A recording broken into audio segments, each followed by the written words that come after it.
So it's the day after round one of the NFL draft. The Cardinals walk away with, I think, one of the steals of the entire draft in Clemson linebacker Isaiah Simmons.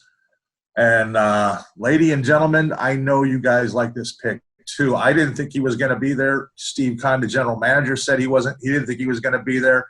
Did you all think he was going to be there? Catherine Fitzgerald, what do you say?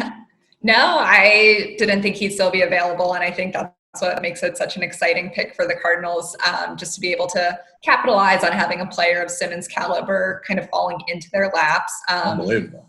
Yeah, so I think certainly they could have looked elsewhere, but when he was still there, makes sense to me for sure. Greg Moore, did you like this pick or just kind of like it? No, I love this pick. Listen, man, Johnson County, Kansas. What's up, Olathe North? Okay. Here's what I like about Isaiah Simmons, man. The guy is not new to this whole versatility thing. His older brother played all over the field when he played at Kansas. Isaiah's been doing this for a couple of years now. He said to me at the Fiesta Bowl that this has made him a smarter football player. He said now he knows the way defensive linemen attack the quarterback, what their gaps are, what their techniques are. He knows what's going on with the linebackers beside him and the entire back seven. If you've got a guy this smart, I think you've got to go for it. And I'm sure you agree with me that he projects as like a weak side inside backer, and you can move him around, depending on the team you're playing, the scheme you want to play. Kent, where do you think he fits in most naturally, and can you see him moving around during games from position to position? I do. Oh, I hope that's the case. I hope they just don't stick him at outside linebacker and keep him there. I think it's a great challenge for defensive coordinator Vance Joseph. I saw at the Combine, Mike Mayock was asked about Simmons and said the only limitations on this kid will be set by the defensive coordinator who's coaching him. So that's a challenge to Vance Joseph. Now, I know it's going to be hard with maybe no off-season work. You're going to have a lot thrown at him. I mean, to me, from day one, if he can come in red zone and defend the tight end, then yeah, that's an immediate, very important contribution for this team.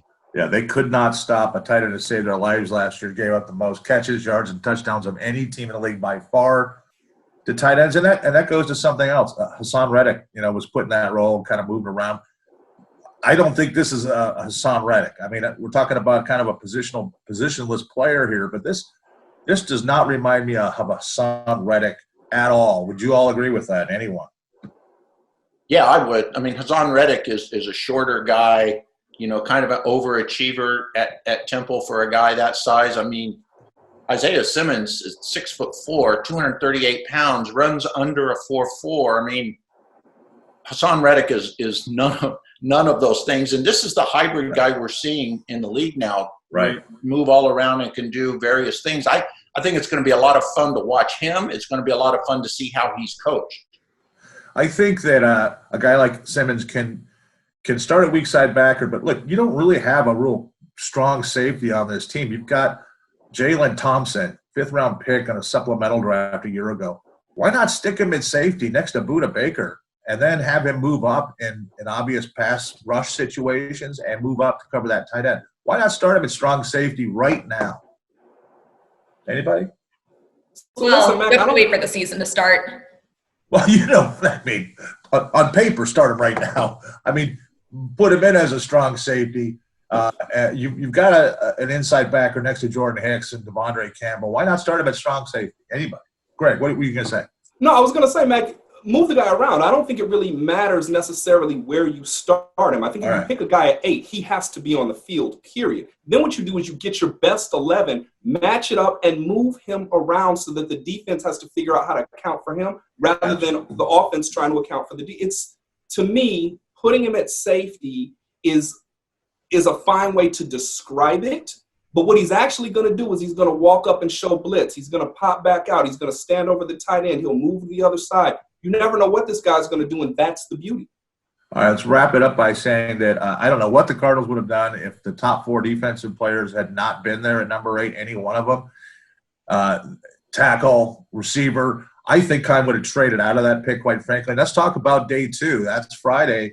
And we're sitting here thinking about what they could do. They don't have a second-round pick. It would take a ton to move into the second round. They use that on DeAndre Hopkins. Fantastic pick. Part of the David Johnson trade. I don't think they're going to move back into the second round. It's too costly. There's a lot of great players available in the second round, though, a ton of them. Would any of you guys, if you're the Cardinals, try to move into the second round? Go for it all. Ken?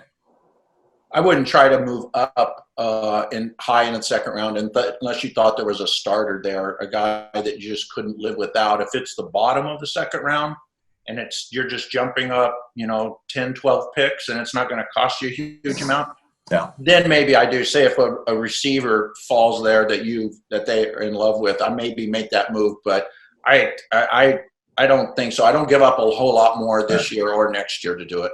Catherine, what do you think? Trade it in the second round or stay where you're at in the third? No, I agree with Kent. If there's something, again, someone falls into their lap and they can make a move, but I'd be surprised otherwise to see them feel like it was that necessary. What do you say, Greg? Yay or nay?